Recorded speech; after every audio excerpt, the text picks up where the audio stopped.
حي على الفلاح.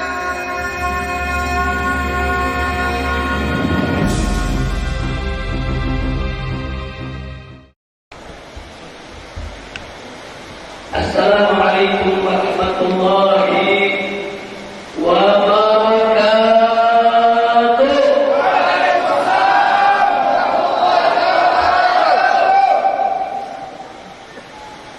Bismillah walhamdulillah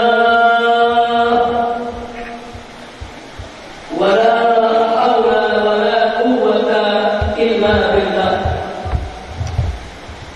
Asyhadu an la ilaha illallah wahdahu la syarika lah wa asyhadu anna sayyidana Muhammadan abduhu wa rasuluhu la nabiyya ba'dah. Allahumma shalli wa sallim wa barik ala sayyidina wa habibina wa syafi'ina wa maulana nabiyyina Muhammadin wa ala alihi al-tahirin al-tayyibin wa ashabihi al-ghurr al-mayamin wa man tabi'ahum bi ihsanin ila yaumiddin. Ahibbai al-kiram, fadilatul habaib asy-syurafa والعلماء الكبرى والأمراء الكرماء وجميع الحاضرين الأحباء الأعزاء رحمكم الله. بهذه المناسبة السعيدة وبهذا العام الكريم لا أنسى أن أوصيكم جميعا ونفسي بالتقوى الله وبطاعة رسول الله صلى الله عليه وسلم. فنسأل الله سبحانه وتعالى أن يهدينا إلى صراطك المستقيم ويجعلنا من المتقين ويدخلنا جنته جنة النعيم بحق سيد المرسلين والحمد لله رب العالمين.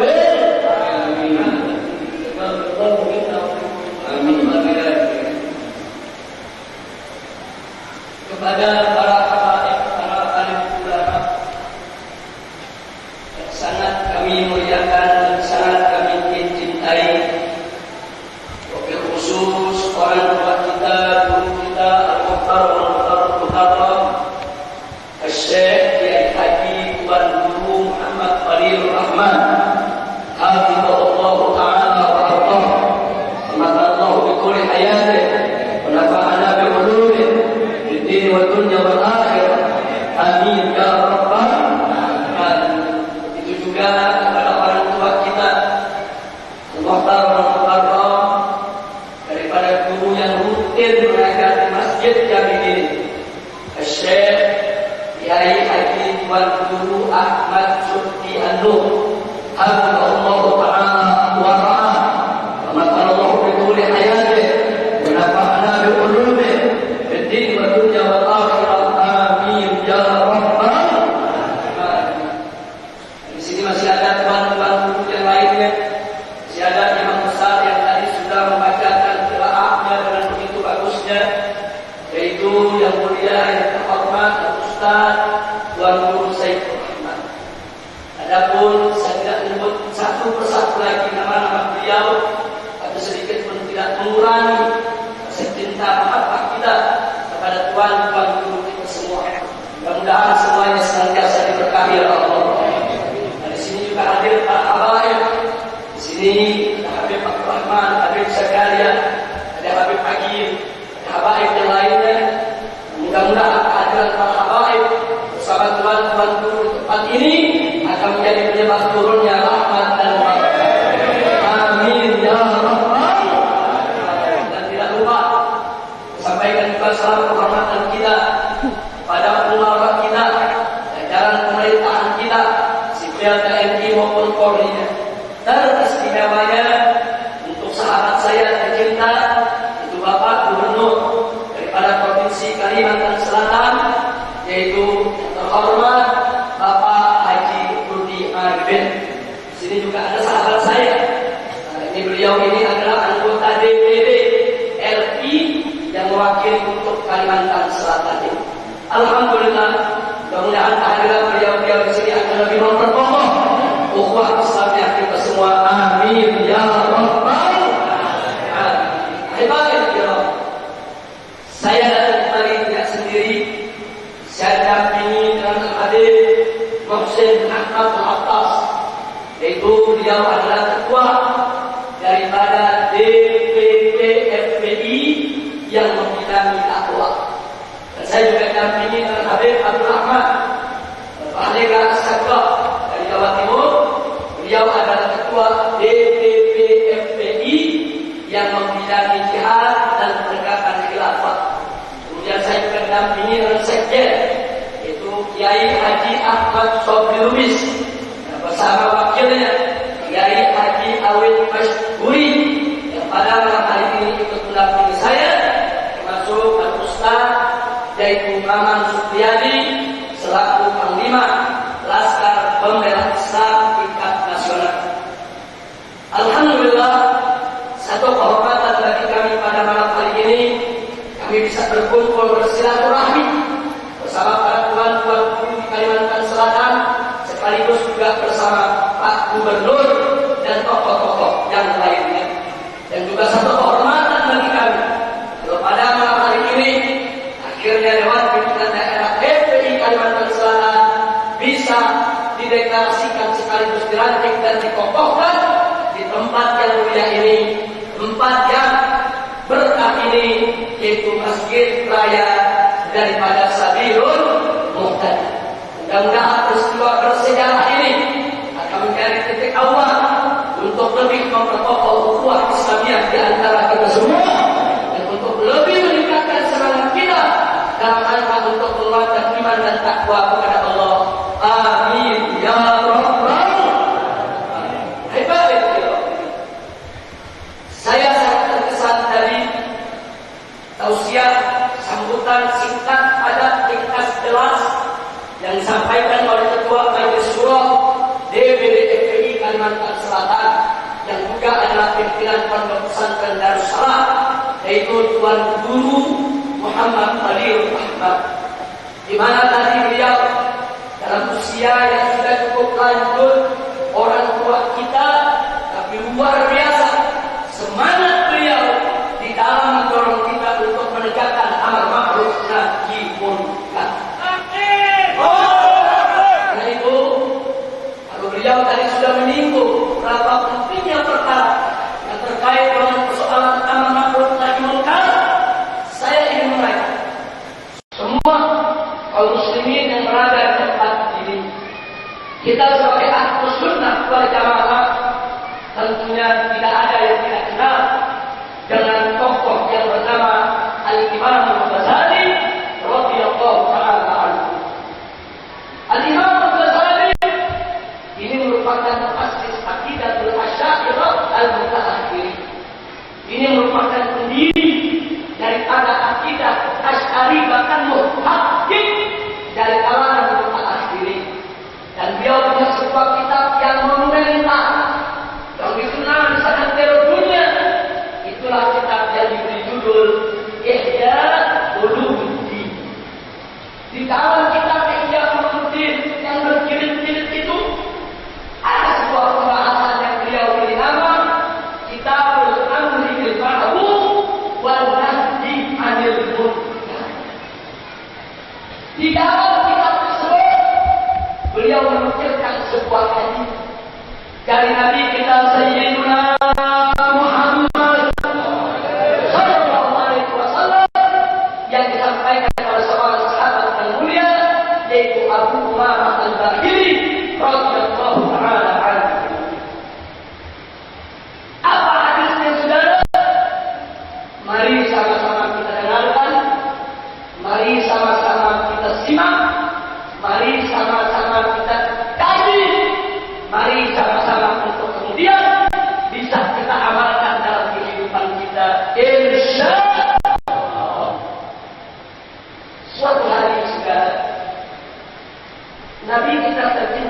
Sayyidina Muhammad Sallallahu Alaihi Wasallam, beliau duduk bersama para sahabatnya terkini.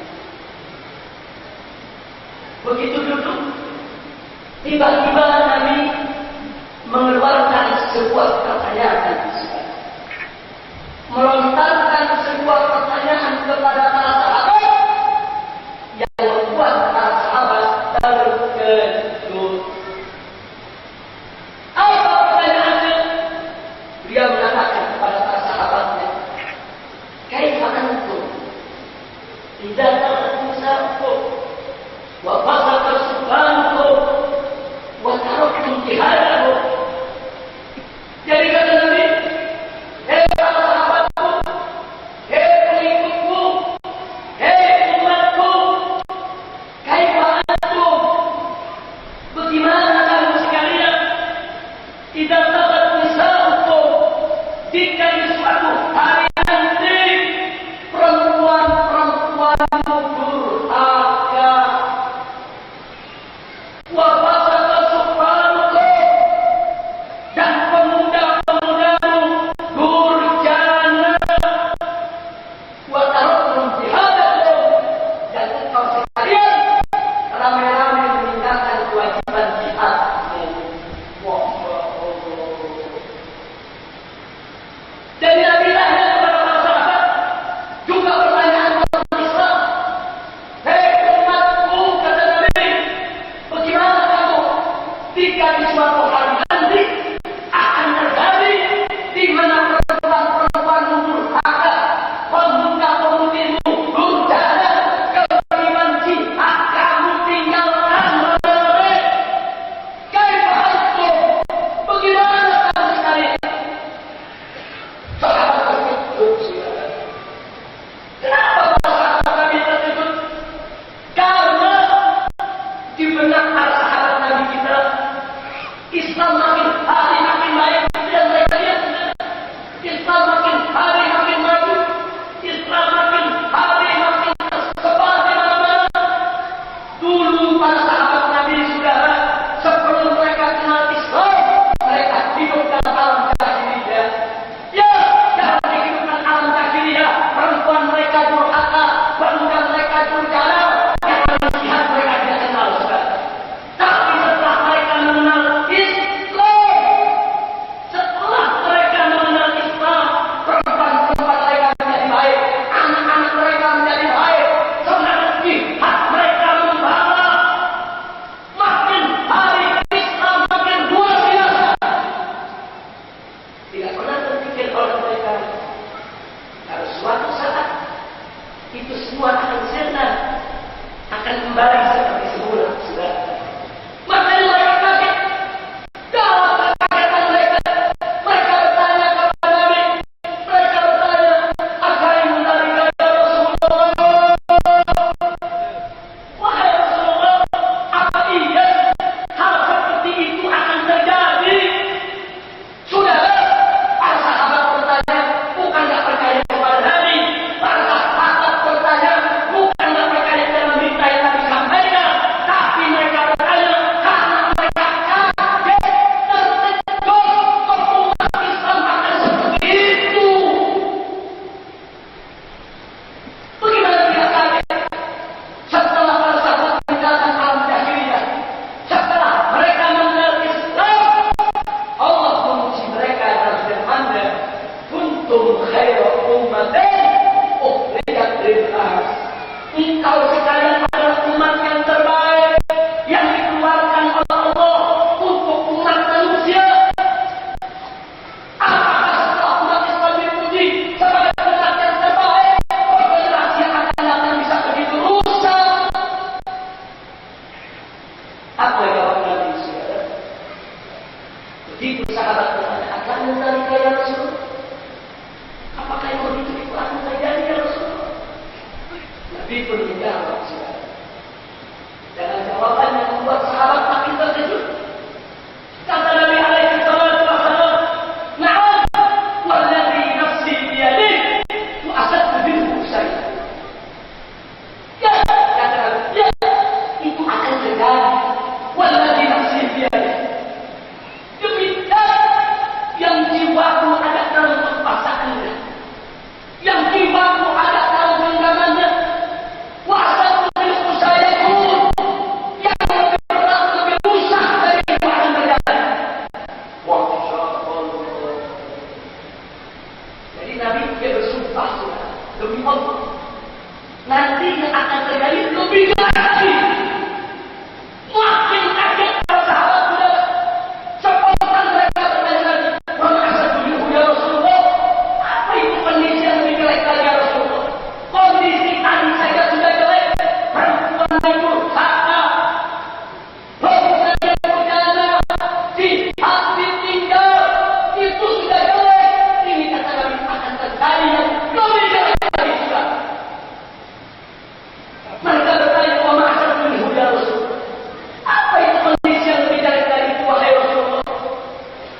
Nabi berbicara.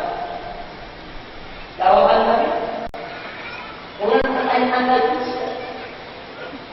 Kata Nabi, kaifa antum? Dengan pertanyaan Nabi. Kata Nabi, kaifa antum? Bagaimana kamu, hai sahabatku? Bagaimana kamu sekalian, hai pengikutku? Bagaimana kamu, hai umat Islam? Dalam satu ma'rufin walam tanhau 'anil munkar. Allahu Akbar. Bagaimana kita suatu hari nanti akan datang zaman di mana engkau umat Islam tidak lagi menegakkan amar ma'ruf nahi munkar. Engkau tidak menyebutkan kepada kebajikan. Engkau tidak lagi mencegah kemungkaran. Terbanyak masalah makin kaget. Kenapa makin kaget? Karena justru kenapa para sahabat dipuji oleh Allah sebagai umat yang terbaik? Justru karena amat makhluk munkar mereka sudah. Allah firmankan dalam ayat lain kandungannya, Allah nyatakan faqala ta'ala, kuntum khairu ummatin ukhrijat lin-nas ta'muruna bil ma'ruf wa tanhauna 'anil munkar wa tu'minuna billah. Allah yang berfirman dalam Al-Quran, engkau sekalian adalah umat yang terbaik yang Allah ciptakan oleh Allah keluarkan untuk umat manusia. Kenapa kalian menjadi umat yang terbaik? Ta'muruna bil ma'ruf. Karena engkau sekalian senantiasa menunjukkan kebajikan. Wa tanhauna 'anil munkar. Karena engkau sekalian senantiasa mencegah kemungkaran. Wa tu'minuna billah. Karena engkau sekalian beriman kepada Allah Subhanahu wa ta'ala. Masya Allah. Jadi tadi kasih kabar tuh patutnya akan datang zamannya amar ma'ruf nahi munkar dari kerjaan. Kemudian sahabat penasaran. Mereka bertanya lagi, akan dimudahkan ya Rasulullah? Apa yang lebih peristiwa akan terjadi lagi wahai Rasulullah? Apa iya akan ada peristiwa macam itu? Bukan mereka tidak percaya, mereka penasaran. Tapi selanjutnya, kenapa Umar bisa seperti itu? Apa jawaban Nabi? Lagi-lagi jawab Nabi membuat mereka makin terkejut. Nabi katakan, na'am walladzi nafsi biyadihi wa asaddu minhu sayaqul. Ya, demi Allah yang jiwaku ada dalam genggamannya, dalam kekuasaannya, dalam kebesarannya, dalam kekuatannya. Demi Allah, nanti yang akan terjadi lebih parah lagi. Ya Allah, sahabat makin penasaran. Wa asaddu minhu ya Rasulullah. Apa lagi itu yang lebih parah dari kondisi semacam itu wahai Rasulullah? Nabi pun menjawab, lagi-lagi dalam pertanyaan. Kata Nabi alaihi salatu wassalam, kaifa antum? Kaifa antum? Idza ra'aytumul munkara ma'rufan wal ma'rufa munkara. Bagaimana kalau suatu hari nanti kau akan lihat dari umat Islam dengan mata kepalamu sendiri, di mana yang munkar disebut ma'ruf dan yang ma'ruf disebut munkar. Yang baik disediakan buruk, yang buruk dibilang baik, yang maksiat dikatakan taat, yang taat dikatakan maksiat. Berulang kembali sudah. Seperti sebagian sahabat mulai menangis sudah. Kok begitu generasi penerus kita? Kok nggak lebih baik dari kita? Sedih sudah. Sedih. Tapi mereka tetap penasaran. Bertanya lagi kepada Nabi, akan meninggalkan ya Rasul? Apa ini? Umat Islam yang akan datang seperti itu, wahai Rasul. Kok rusak betul? Kok parah betul? Dijawab lagi. Na'am walladzi nafsi biyadihi wa asaddu minhu sayaqul. Ya, bahkan demi Allah nanti yang terjadi lebih parah, lebih besar, lebih bejat dari ini. Masya Allah.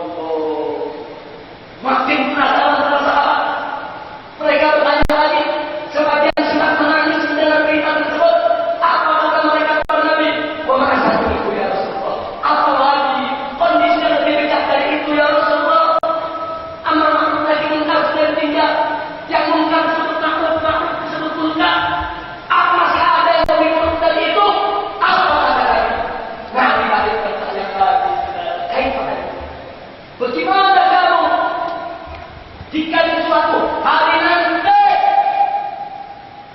amartum bil munkar wa nahaitum 'anil ma'ruf? Nanti suatu hari akan datang di tengah-tengahmu di mana umat Islam akan menyerukan kemungkaran dan mencegah kemaksiatan. Kenapa? Karena amar ma'ruf tidak ditegakkan. Akhirnya orang nggak tahu lagi mana ma'ruf, mana munkar. Akhirnya yang munkar disebut ma'ruf, yang ma'ruf disebut munkar. Kalau sudah begitu, yang munkar disampaikan, yang munkar yang disebutkan. Orang-orang yang berada munkar, sedangkan yang ma'ruf dihalal-halalkan. Sedangkan yang ma'ruf dimusuhi. Sedangkan yang ma'ruf sudah dicegah oleh berbagai pihak. Inna lillahi wa inna ilaihi raji'un. Hancur sudah umat Islam. Tapi sahabat bertanya lagi kepada Nabi, "Asyhadu dzalika ya Rasulullah?"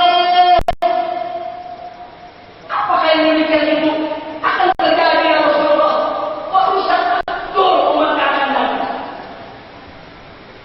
Kali ini Nabi menjawab dengan jawaban amin.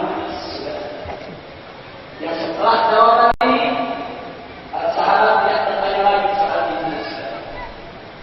Beliau katakan, ya, walladzi nafsi biyadihi, demi zat yang jiwaku ada dalam kekuasaannya, wa asyaddu minhu sayakun, perkara yang lebih buruk, lebih rusak dan berat, lebih keras daripada kejahatan itu semua akan terjadi. Dan kalau sudah begitu kata Nabi, yaqulullahu azza wa jalla, Allah subhanahu wa ta'ala berfirman. Jadi Nabi kan hadis qudsi sudah. Apa firman Allah Nabi? Allah berfirman di hadisku, la utihanna lahum fitnatan yasirul halimu fiha hayran. Fi hadis kata Allah, jangan bersalahanku, aku bersumpah. Jangan keagunganku, aku bersumpah. Jangan kemuliaanku, aku bersumpah. Jangan kesucianku, aku bersumpah. Kalau kita adalah fitnah. Kalau kondisi umat Islam sudah seperti itu, aku akan bukakan kepada mereka fitnah. Aku akan kirimkan kepada mereka fitnah, ujian,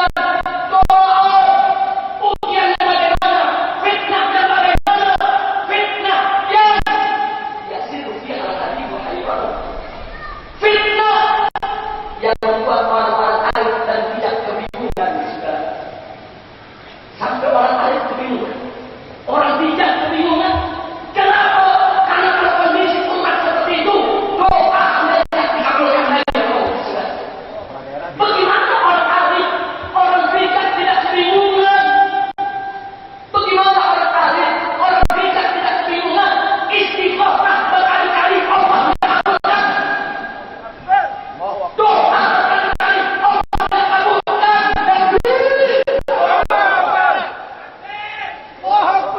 Saudara, betapa Allah sudah murka. Tadi disampaikan oleh Kiai Haji Muhammad Khalilur Rahman. Saudara, bagaimana kalau amar ma'ruf nahi munkar sudah tidak ditegakkan di satu negeri? Siap-siap menunggu adabkan Allah. Ya, sudah. Dalam satu hadis qudsi cerita, Allah memerintahkan malaikat Jibril untuk menghancurkan beberapa negeri, saudara. Menghancurkan beberapa kota. Berangkatlah malaikat Jibril alaihi salam menjalankan perintah Allah. Dan yang menarik, sebelum suatu kota dihancurkan oleh Jibril, Jibril keliling dulu, lihat dulu di kota itu ada orang soleh atau tidak. Enggak ada, langsung dihancurkan. Enggak ada, langsung dihancurkan. Tiba di satu kota, begitu malaikat Jibril alaihissalam berkeliling,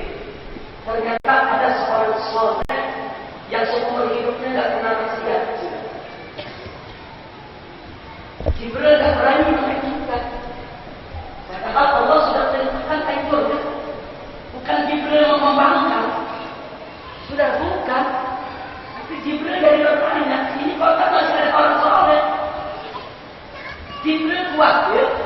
Kalau beliau seorang kalimat perintah, bukan Allah yang salah, saudara. Balik lagi melapor kepada Allah. Ya Allah, karena Madinah tak ada apa-apa. Sudah kan hancurkan kota ini, kota itu, negeri ini, negeri itu. Tapi ada satu kota yang aku belum hancur. Sebab fiha abduka salihun lam yaksika qatun. Lalu di dalam kota tersebut ada seorang hambamu yang tidak pernah maksiat. Apa aku harus hancurkan juga ya Allah? Apa jawab Allah kepada malaikat Jibril dalam hadis qudsi tadi? Allah menyampaikan kepada Jibril, innahu lam yatamakkal fihi qatun. Hei Jibril, betul, dia orang soleh, dia orang baik untuk dirinya, tapi lam yatamakkal fihi qatun, mukanya tidak pernah berubah, tak kalah hukum tugirannya dalam muka ini. Allahu Akbar. Tak kalah mukanya, ada maksiat, ada kemungkaran. Jangankan untuk dicegah, wajah berubah pun tidak sudah. Takbir! Allah mengatakan, innahu lam yatamakkal fihi qatun. Itu hamba Jibril, mukanya tidak pernah berubah, tak kalah kemungkaran dilakukan di hadapannya. Karena itu ya Jibril, kami Madinah wa ahlaha, hancurkan saja ibu kota dan seisi. Sallallahu alaihi wasallam. Takbir. Jadi saudara, itulah tadi. Makanya jangan kaget kalau kondisinya begitu, nanti para yang lain juga kebingungan. Orang soleh ulama kebingungan. Ini bagaimana? Udah kemarin dia nasihatin nggak mau dengar. Sudah umatnya lebih mau dengar yang maksiat daripada yang total. Udah kiai kasih nasihatkan masih tidak didengarin juga, saudara. Udah berkali-kali kelakuan itu, musibahnya berkata bertubi-tubi. Bingung. Itu sekarang bisa bertanya. Dari hadis yang disampaikan tadi, ada 4 hal yang akan terjadi. Pertama, kondisi di mana perempuan berhakka harus muda berjana jihad tinggal. Saya mau tanya, kira-kira kondisi ini zaman kita sudah terjadi belum? Sudah. Di zaman sekarang saya mau tanya, perempuan yang durhaka banyak tidak? Perempuan yang durhaka banyak tidak? Perempuan yang tidak berani menutup auratnya banyak tidak? Perempuan yang suka memamerkan auratnya banyak tidak? Perempuan yang durhaka kepada suaminya banyak tidak? Bapak satu baru anak-anak muda berjalan, pemuda putih berjalan. Saya mau tanya, anak-anak muda kita di zaman ini yang suka maksiat banyak tidak? Jangan kita lakukan banyak tidak? Seperti yang saya sampaikan. Dan yang berikutnya kata lagi, kewajiban jihad kalian. Mari kita di Indonesia hari ini jangankan jihad, orang ngomong jihad banyak yang takut sudah. Jangankan jihad, ngomong jihad takut. Kalau jihad pakai hati, kita kata sebenarnya apa-apa.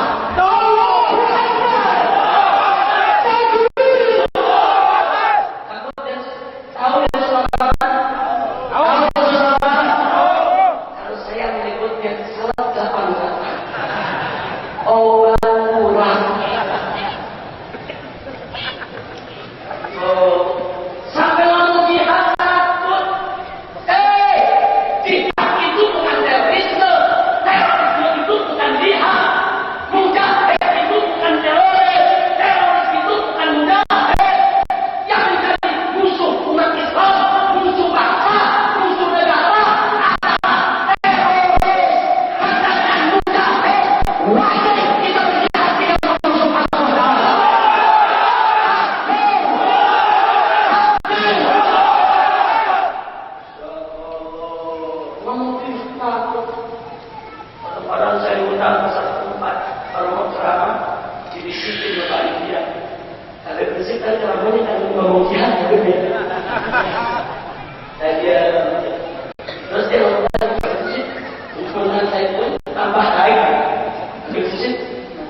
bilang, kalau ente mau bekerja, ente aja yang tanam.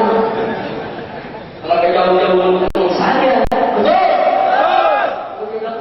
Kita mau ketawa-ketawa, kalau mau ketawa, kita ketawa. Betul? Kita mau nangis-nangis, ya undang ente. Itu bukan bidang saya sekarang. Jadi kalau Anda bertemu dengan seekor kambing, suruhlah dia menuntut. Kalau bertemu dengan seekor ayam, suruhlah dia berkokok, jangan dibolak-balik.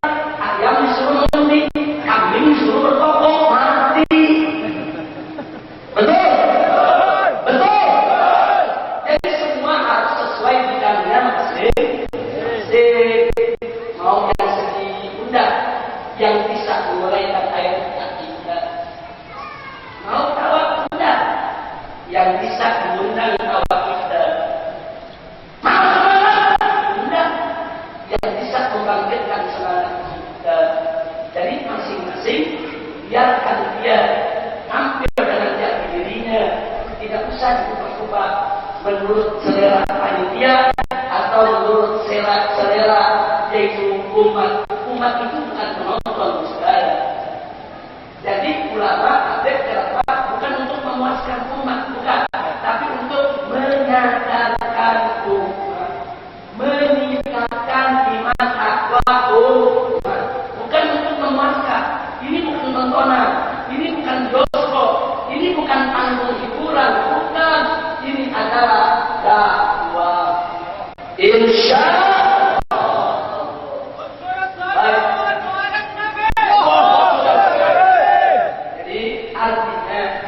perempuan rusak banyak, anak muda berencana banyak, kaum lelaki rame-rame ke jihad banyak. Betul? Berarti yang disampaikan oleh Nabi sama kita sudah terjadi belum? Sudah terjadi belum? Dulu sahabat dengannya kaget, kemudian takut, menangis, baru dapat kabar. Kita sekarang mendapat kabar, kita ngalamin ada di tengah-tengahnya sekarang. Mestinya kita lebih takut, lebih benar, lebih menangis, lebih menyedihkan dan memprihatinkan daripada kondisi yang kita hadapi saat ini. Sekarang pertanyaan, kenapa musibah tadi? Umumnya seperti ini. Akal bilang. Kadang-kadang tahun masih gerimis. Kadang-kadang tahunnya datang dari daerah lain. Bukan dari sini, betul. Tapi mereka Kalimantan Selatan sudah betul.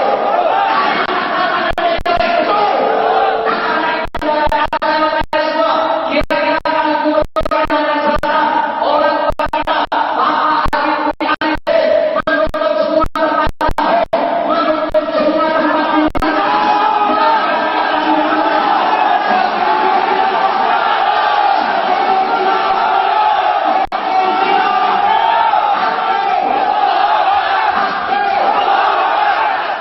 Tutup dah. Besok ada suami hari. Kalau belum melakukan itu doa yang tadi biar banyak berdoa kepada Allah, biar banyak hartanya, tinggi jabatannya, banyak istrinya. Masa khawatir belum hari-hari bagi ibu dengar dan kira-kira jelas tidak? Jelas tidak? Hampir. Salam mari kepada saudara. Jadi adanya iklan-iklan maksiat itu berarti kita diajak maksiat. Belum lagi acara televisi. Tiap hari kita diajak maksiat. Disuruh lihat aurat, disuruh lihat kemungkaran, disuruh lihat kementapan, saudara. Disuruh dengerin gosip, disuruh dengerin fitnah, saudara. Coba ya. Setiap hari kemungkaran dikampanyekan. Sementara kebaikan ditutup-tutupi, saudara. Sementara kemaluan banyak yang menjadi korban, saudara. Inna lillahi wa inna ilaihi raji'un. Kesimpulan peristiwa 1, 2, 3, 4 yang Nabi sampaikan tadi di negeri kita sudah terjadi belum? Sudah terjadi belum? Apa kata Nabi tadi? Kalau 4 ini tidak ada di satu negeri, Allah akan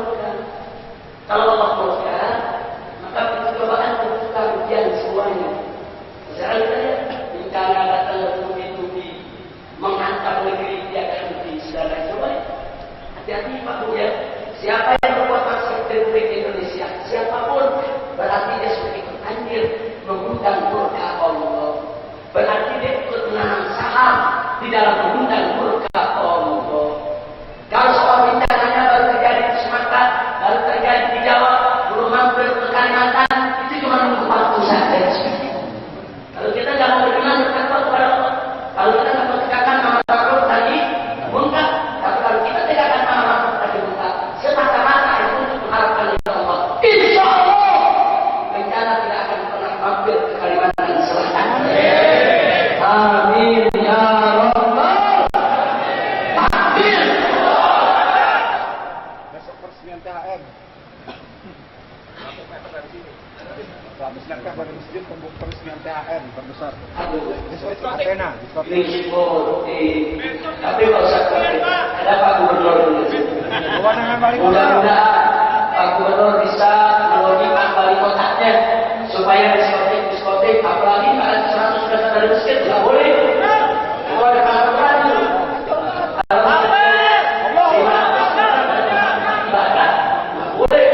Rumah kelas, tempat maksiat nggak boleh. Itu peraturan Ustaz. Tapi nggak usah, kita di sini saudara, nggak usah kita banyak berdebat. Yang penting kita dorong wali kota. Kalau mau kerja alhamdulillah, nggak mau kerja kita yang kerja alhamdulillah. Setuju? Siapa wali kota? Siapa gubernur? Baik, sebelum saya akhiri ceramah saya ingin terlebih dahulu bicara tentang 3 dengan 2. Mau dengar tidak? Betul. Cuman panjang nih. Enggak apa-apa. Sampai kubu. Siap. Ente siap. Anda siap. Orang terasa luar biasa. Semangat ngajinya dan tiada yang sungguh. Masya Allah. Mudah-mudahan berkat terus di sini. Amin. Mudah-mudahan gubernurnya, ulama, tuan gurunya, semua yang senantiasa diberkahi. Baik. Sebelum saya akhiri ceramah ini, singkat saja. Saya ingin menyampaikan bahwa medan umat Islam ada 3. Perhatikan baik-baik semua. Medan umat Islam ada yang pertama, medan dakwah. Yang kedua, medan hisbah. Hisbah itu amal ma'ruf nahi munkar. Yang ketiga, medan jihad fi sabilillah. 3 medan perang ini tidak boleh dikosongkan.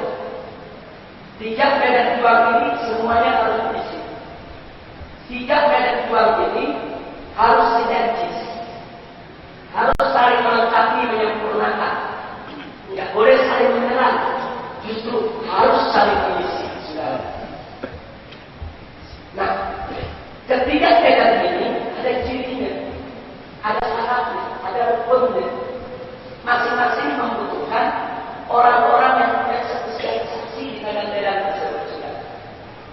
Saya mulai dari yang pertama, medan dakwah. Yang namanya dakwah dalam bahasa Arab, dakwah dan dakwahkan artinya mengajar.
Dan Nabi kalau lagi dakwah kepada para sahabat bicara tentang surga, berapa banyak sahabat saudara yang dibuat produk kebayang ingin buru-buru masuk surga. Dan kalau Nabi sudah bercerita tentang neraka, berapa banyak sahabat yang nangis gemetar ketakutan, bahkan ada yang pingsan saking takutnya tengok kepada Allah, takut kepada siksa yang saudara. Itu dakwah Nabi. Dan Nabi dakwah dengan sesuai perbuatan. Sebelum Nabi mengatakan orang berbuat baik, Nabi sudah berbuat baik.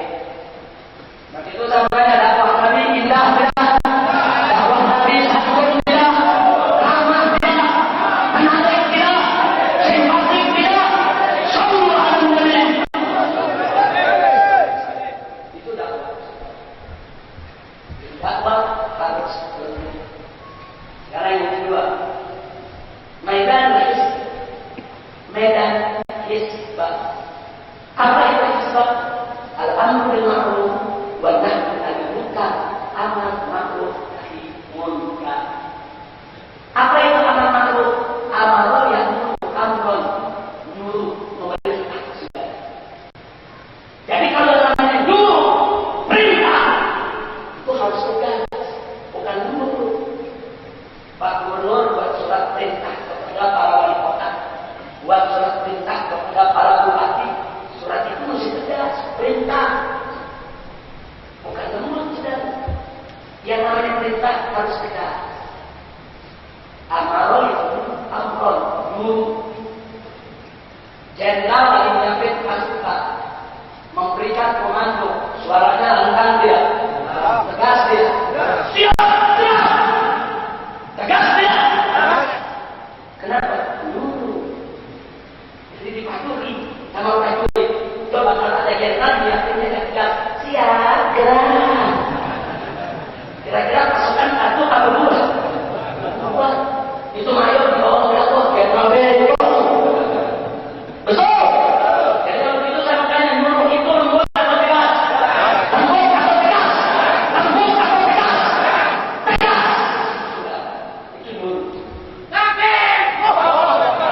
Lalu nanti mencegah kemungkaran. Kalau menurut kebaikan yang tegas, apalagi mencegah kemungkaran. Mari kita lihat amar ma'ruf nahi munkar. Kita mulai dari amar ma'ruf. Bagaimana sih amar ma'rufnya Nabi? Buka Sahih Muslim, buka Sunan Ibn Majah. Di sana riwayat yang sebuah hadis. Kalau Nabi sedang berceramah di hadapan para sahabat menjelaskan yang ini salah, yang ini salah, yang ini salah, yang ini sudahlah batal, ini harus kalian kerjakan, ini tidak boleh kalian kerjakan. Apa yang terjadi? Diceritakan oleh sahabat. Karena Nabi sallallahu alaihi wasallam tidak khawatana marwah wa marwahina wa ala qawmi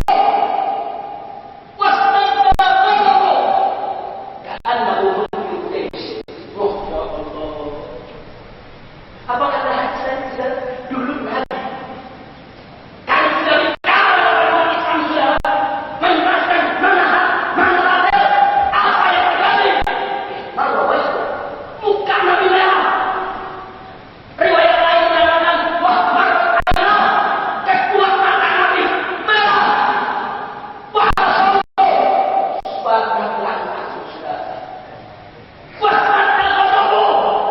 marahnya Nabi keras. Bicara yang tegas, keras. Karena saking kerasnya Nabi kelihatan seperti komandan pasukan tempur. Takbir! Itu namanya amar ma'ruf. Kalau dakwah itu, kalau amar ma'ruf dia sudah ada. Kalau nahi munkar lebih tegas lagi. Mau tahu nahi munkarnya Nabi? Suatu hari datang rombongan dari suatu kampung di pinggir kampung Kuba di sekitar Madinah. Mereka datang ketemu Nabi, apa mereka bilang? Ya Rasulullah, kami ingin bangun sebuah masjid. Terus di situ diusir sebenarnya. Kan udah ada masjid Kuba dekat dari kami. Kenapa mesti bangun masjid baru? Apa mereka bilang? Ya Rasulullah, penduduk di dusun kami banyak orang tua, banyak pekerja keras. Kalau sholat berjamaah ke Kuba kejauhan kelelahan. Kalau ada masjid di dusun kami tidak enak, kami bisa sholat berjamaah bersama. Terus Nabi minta komitmen yang baik, tapi janjinya itu masjid gunakan dengan baik. Terus mereka bersumpah ini Allah yang Allah nanti dalam Rusnya. Kami tidak punya niat apa-apa, kami tidak punya keinginan kecuali hanya keinginan yang baik. Singkat cerita dibangun itu. Setelah masjid jadi datanglah ini rombongan kepada Nabi. Apa mereka bilang? Ya Rasulullah, waktu masjid. Ya Rasulullah, masjidnya sudah kita bangun. Masyarakat dusun kami pengen Anda datang sholat sekali aja bersama kami. Kami orang zaman sekarang saudara, model seni kebarukan saudara. Nabi setuju. Cuma kata Nabi, saya guna alam sabarin. Kami sekarang ini siap-siap musafir. Mau ketahui ada masalah, bisa ada perang di sana. Tapi Nabi tadi, inrohnya insya Allah. Tapi insya Allah, kalau kami perang ke sana, kami akan datang ke masjid kami. Singkat cerita, Nabi berangkat ke Tabuk, selesai perang pulang dari Tabuk, Nabi mengajak sahabat siap-siap untuk berangkat ke masjid yang dijanjikan. Begitu mau berangkat sudah siap, datang kamu agung menghadapnya. Kamu dari mana? Kamu utusan Allah. Siapa dia? Malaikat Jibril alaihi salam. Apa malaikat Jibril datang? Membawa wahyu dari Allah yang tertera dalam surat At-Taubah. Wahyu yang mana? Dikasih tahu nanti oleh Allah. Walladzina kafaru masjidan dirara wa kufran wa tafriqan bainal mu'minin. Itu orang-orang yang bangun masjid, mereka sudah menjadikan masjid mereka sebagai tempat firman, tempat kerusakan. Wa kufran, dan tempat kekufuran. Wa tafriqan bainal mu'minin. Bahkan masjid itu digunakan untuk memecah belah orang yang beriman. Kaget Nabi saudara. Ternyata di belakang dari bangunan masjid itu orang-orang munafik yang punya kerja saudara. Pura-pura bangun masjid, beri orang, pura-pura sholat, bagaimana para munafik kalau dia ke sholat tidak mau dia sholat, mau salah. Kalau dia ke sholat kan maksa-maksa. Dan orang munafik kalau diajak pikir, yang namanya munafikin, saudara dengan munafikinan, dari Allah adalah wanita. Mereka tidak berpikir kepada Allah kecuali sedikit. Udah sholatnya malas, dikit-dikit, jadi munafik. Nah sekarang apa yang mereka lakukan? Ternyata mereka kumpul di masjid tiap hari mengadu domba umat Nabi saudara. Mengadu domba sahabat, gelek-gelekin sahabat saudara. Mau dibaca? Marah kita punya Nabi saudara. Bahkan sampai di ayat berikutnya Allah menyatakan kepada Nabi, jangan kau datang ke situ, jangan kau diri ke situ, jangan kau sholat ke situ ya Muhammad. Semuanya. Nabi tidak kasih rasa. Begitu Nabi sudah diberitahu oleh Allah, Nabi kumpulkan sahabat. Apa Nabi bilang? Idhabu ila hadha masjid al-Barakah. Kayak sahabatku, berangkat kalian datang ke masjid yang pengurusnya sudah bersikap zalim, yang pengurusnya sudah berbuat zalim. Masjid disalahgunakan untuk mencoba umat, mencabak umat, untuk bertatuhan. Sampai di sana, wahdimu, rubuhkan itu masjid, wahdimu, dan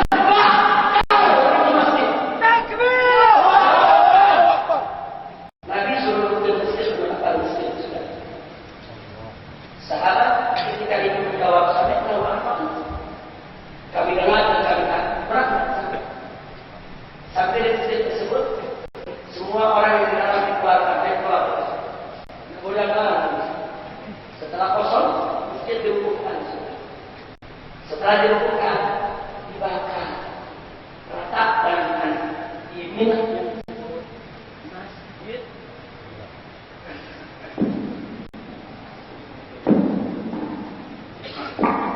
Itulah yang disebut Masjid Dirot, saudara. Namanya Masjid Dirot, Masjid Kerusakan, saudara. Kira-kira jelas tidak? Jelas tidak? Sekarang saya mau nanya. Masjid disalahgunakan untuk maksiat. Sama Nabi dia apa ya? Dihancurin. Sama Nabi dia apa ya? Dibakar. Enggak, berarti tidak pakai kompromi. Masjid dibuat untuk sholat, terus dipakai buat ngejelekin sahabat. Itu disebut tempat merusak. Itu disebut dirot. Itu disebut merusak. Saya mau tanya, kalau masjid tempat sholat dipakai buat ngadu domba umat disebut merusak. Nah saya mau tanya, sarang lahul itu merusak tidak? Jawabnya Muhammad. Jawabnya merusak tidak? Merusak tidak?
3 tahun masyarakat setempat kekurangan. 4 tahun kiai tersesat karena jamaah haji juga mulai kena. Sudah. Nah kemudian kiai minta bantuan Pak Gubernur atau Pak Kapolda atau kepada DPRD. Tolong Bapak tutup Pak. Sudah 4 tahun nggak. Bukan saya tidak sabar, bukan. Tapi dampak ini sudah merusak masyarakat setempat. Nah kemudian saudara pemerintah tidak peduli, tidak mau tahu. Sudah kiai repot-repot, ini kan negara Islam, itu negara Pancasila. Itu alasan. Udah, biarin aja. Kesimpulannya pemerintah tidak peduli. Kalau itu nggak peduli, kiai pakai resep. Kerusakan yang menjadi-jadi. Kiai kumpulkan santrinya. Kiai kumpulkan tuan guru, kumpulkan murid-murid. Tidak lagi itu pertama kalian tutup atau kami tutup. Bukan mereka tutup, preman yang mau pakai pergi. Sudah terjadi. Begitu preman yang muncul pakai pedang, saya tidak terima. Ambil lagi pakai pedang. Dihancurkan berkata itu manusia. Itu namanya Islam. Itu namanya Islam. Sudah datang. Kalian tidak boleh berbuat maksiat. Tobatlah kepada Allah. Dirikan tobat. Jangan berbuat. Itu adalah enggak apa. Kami tutup. Itulah hidup kami yang sudah. Berarti semua guru sedang Islam. Si guru benar tidak? Benar tidak? Sangat benar. Yang tadi dakwah betul, yang ini disepakati enggak betul. Jadi yang dibolak-balik ini kiai dakwah saudara, tapi keras. Giliran isbah lembut, kebalik. Ada yang protes. Kenapa sih FPI macam buah itu tetap ditutup? Emang FPI tidak tahu Al-Quran? Kalau Allah berfirman, kita sabar lebih baik. Walau itu berasal badannya membilang tiga hasan. FPI yang mengatakan ayat tadi kepada Nabi, walaupun dapat memberi tertulis dengan batu min haudin. Jawabnya apa? Ayat yang anda baca itu ayat dakwah. Itu bukan ayat isbah. Kalau ayat dakwah anda gunakan untuk memiliki isbah, salah alamat. Salah alamat. Menempatkan ayat itu mesti benar. Kalau menempatkannya tidak benar berbahaya. Saya kasih contoh. Ada anak muda suka maksiat, ditegur baik-baik kiai. Anak muda tobat tuh. Apa yang jawab? Tenang aja Pak Kiai, innallaha ghafurur rahim. Dosa tanya jawabannya. Sekarang benar. Jawabannya benar karena Tuhan. Ini yang saya bin Ali bin Abi Thalib radhiyallahu ta'ala anhu mengatakan kalimat hak.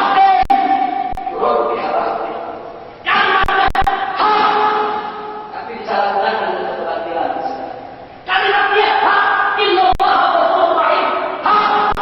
Saya cerita saya kalimat yang itu hak, begitu suci, begitu mulia, digunakan untuk mengulur-ulur waktu kau sudah. Alhamdulillah. Kira-kira sampai di sini jelas ya. Jadi kesimpulannya sangat banyak. Beda jiwa Islam itu ada berapa? Ada berapa? Yang pertama apa? Yang kedua, yang ketiga, baik dakwah itu harus isbah itu harus, jihad itu harus.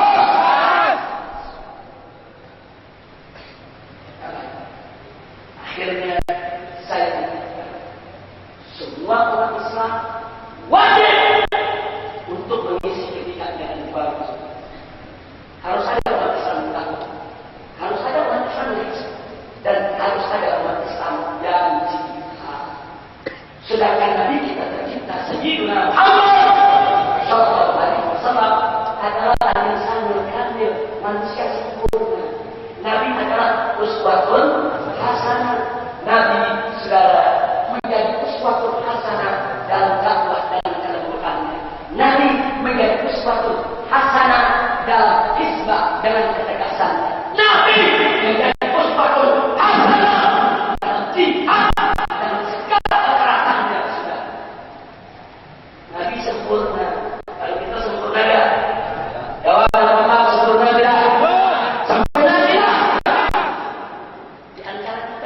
Ada yang bagus dakwahnya, indah dakwahnya, tapi begitu identitas Hizbah, dia tidak mampu.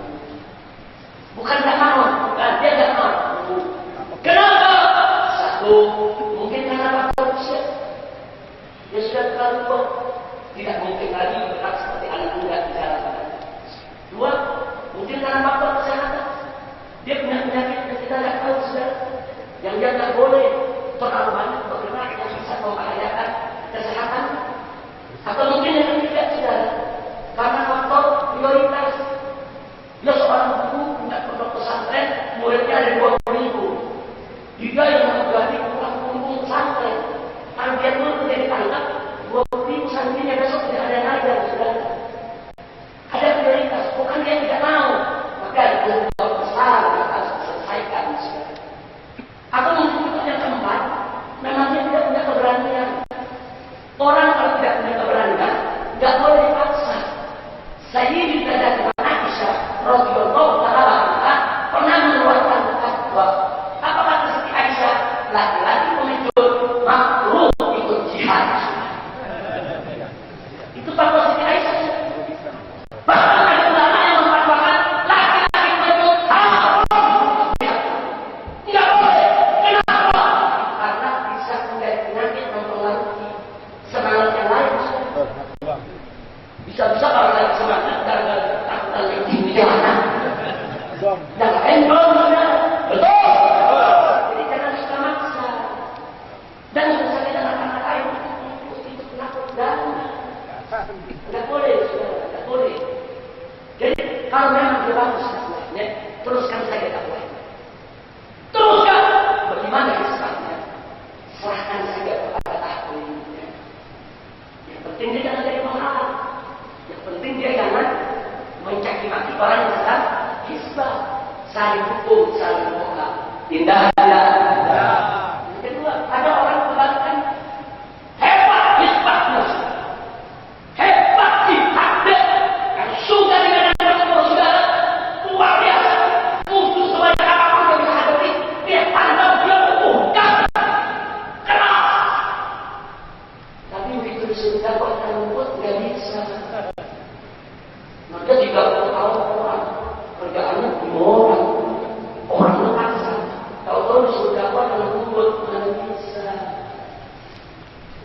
Kalau dia tidak bisa dakwah dan membuat, tidak apa-apa. Teruskan Hizbah, teruskan jihad. Bagaimana dakwahnya? Serahkan kepada ulama-ulama ahlinya. Indah tidak? Saya bertanya, indah tidak? Indah tidak? Yang rusak, kalau masing-masing pihak sok menang sendiri. Ada tokoh lembut santun, punya murid ratusan ribu.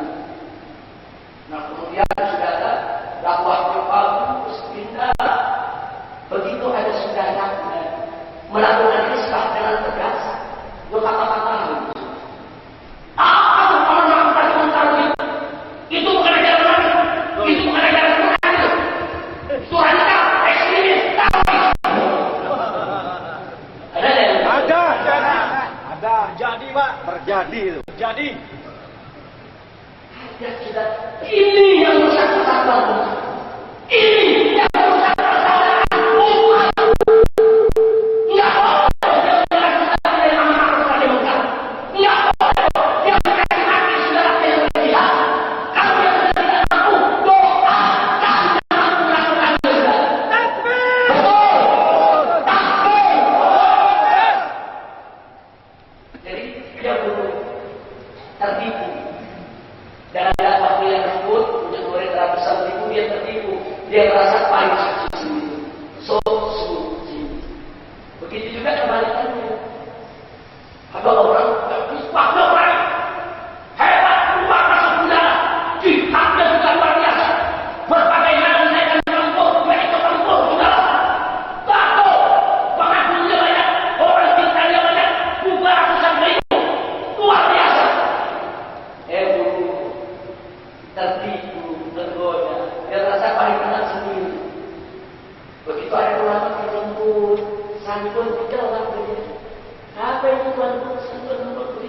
Kue apa? Aku tumben begitu kayak sayur, lontong itu. Ada yang begitu. Bahkan ada yang begitu. Apa tuh? Yang diajarin dari itu besar soal toharo, soal mandi. Yang hari dijelasin soal air. Yang umat diajarin setiap hari soal air. Lama-lama jadi mudah air di rumah. Ada yang benar begitu. Enggak boleh.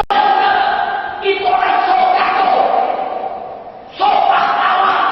Sopak kuat. Sopak berani. Enggak boleh. Kalau kamu sudah bagus dalam Islam dan jihad. Bagaimana kalau orang berkata dan santun?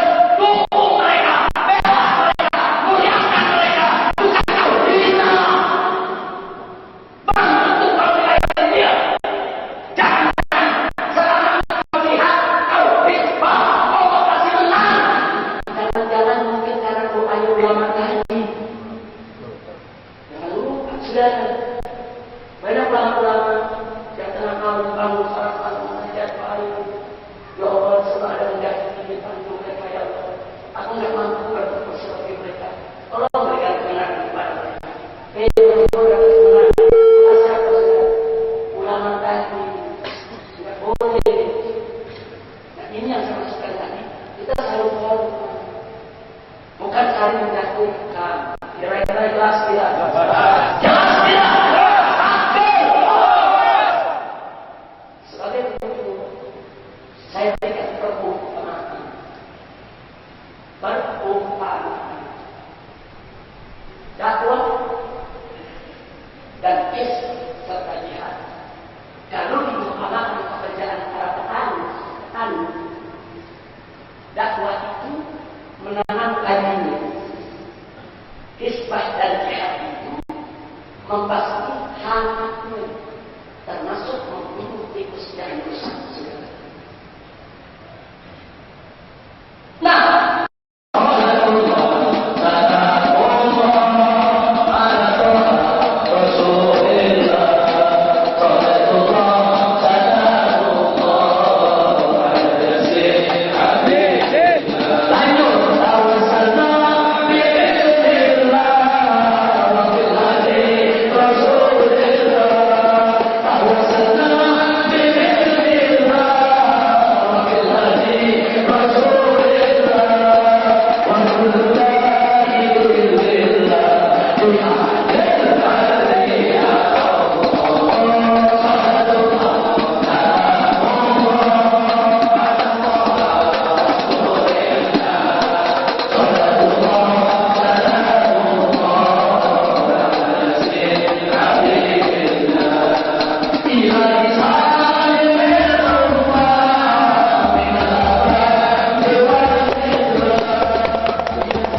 sebelum diizinkan oleh pimpinan panitia.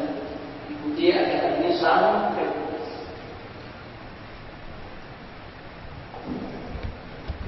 nah itu yang perlu saya sampaikan. Nah, sebelum ditutup nanti oleh salah seorang tuan guru kita, anak kita, kiai kita yang lebih sibuk jauh lebih utama dari kita semua.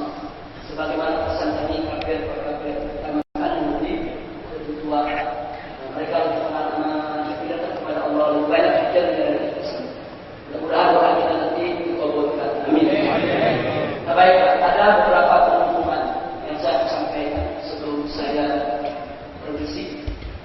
Yang pertama, saya ingin mengucapkan terima kasih terlebih dahulu secara khusus, yaitu kepada segenap pengurus pimpinan Dewan Pimpinan Daerah Pembela Islam Provinsi Kalimantan Selatan.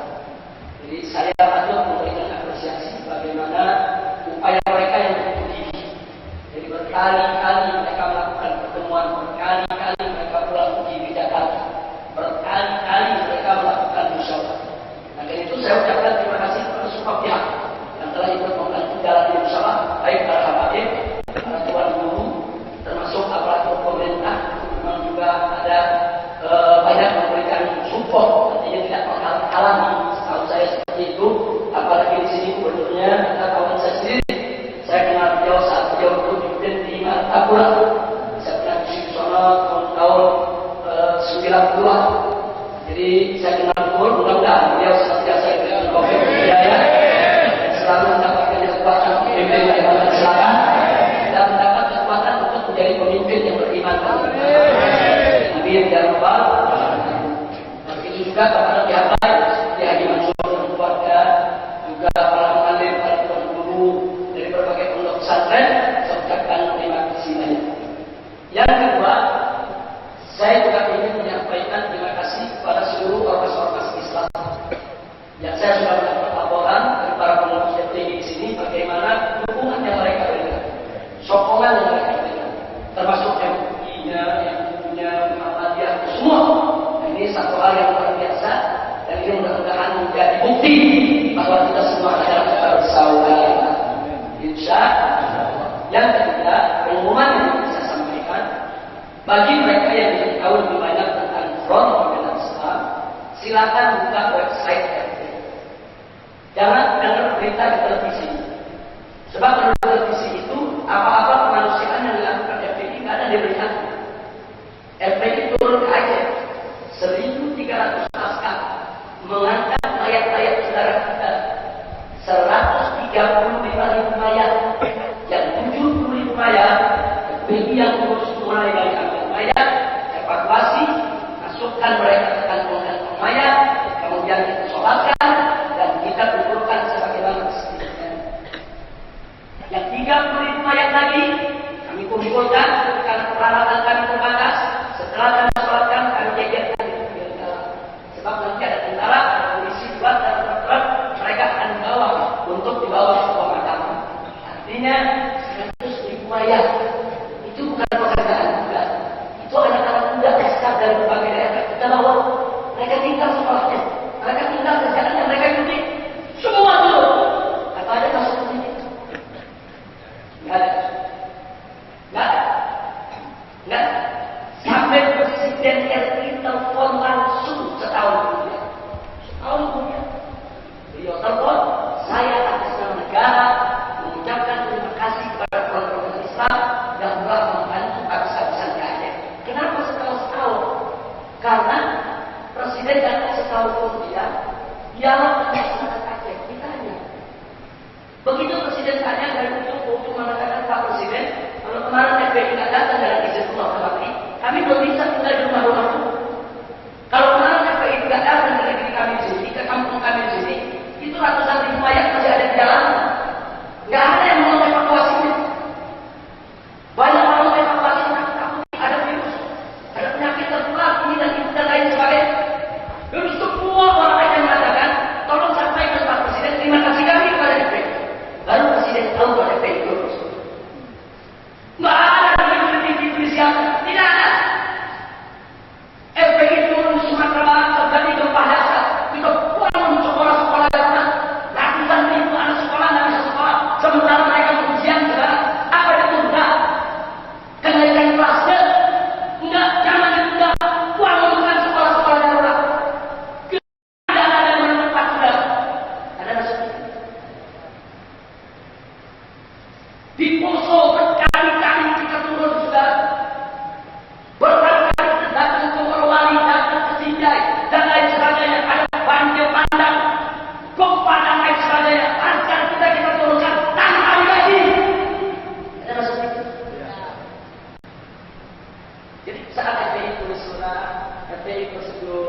FPI lakukan kemanusiaan, FPI dakwah dengan tersebut, tidak ada seperti itu.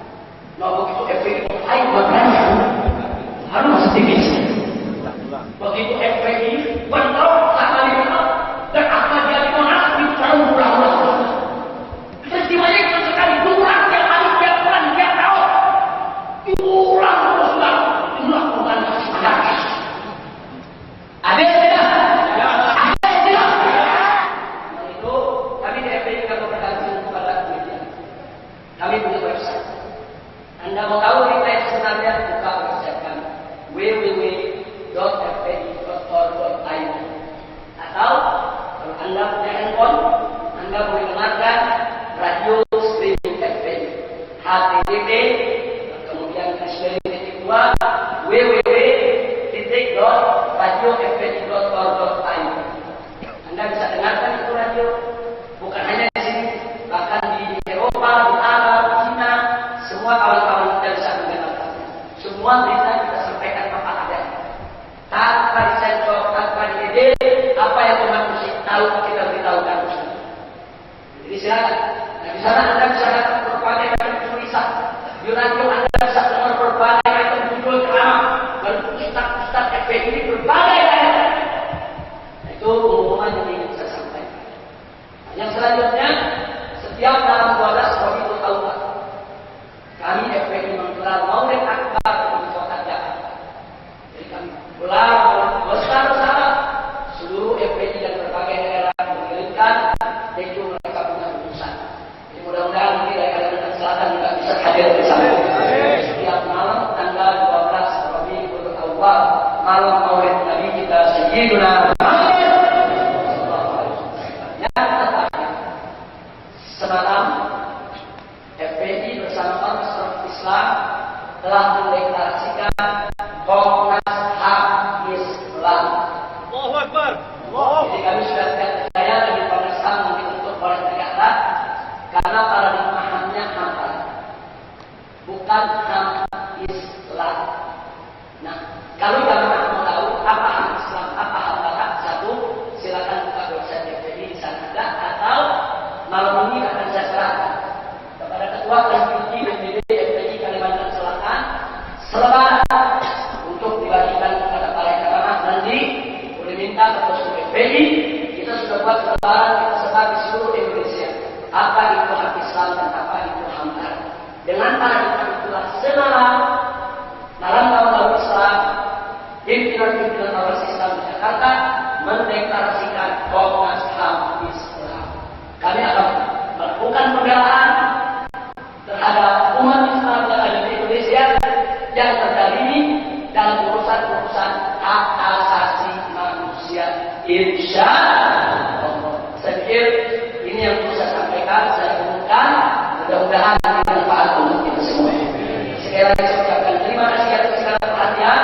Saya mohon segala kekurangan, kekhilafan dan kesalahannya kepada Tuan Guru, itu Kiai Haji Muhammad Bayrul Rahman, itu juga kepada Bapak Gubernur Haji Rudi Arifin dan wakil daripada Kalimantan Selatan yang duduk di DPD, yaitu Bapak Soka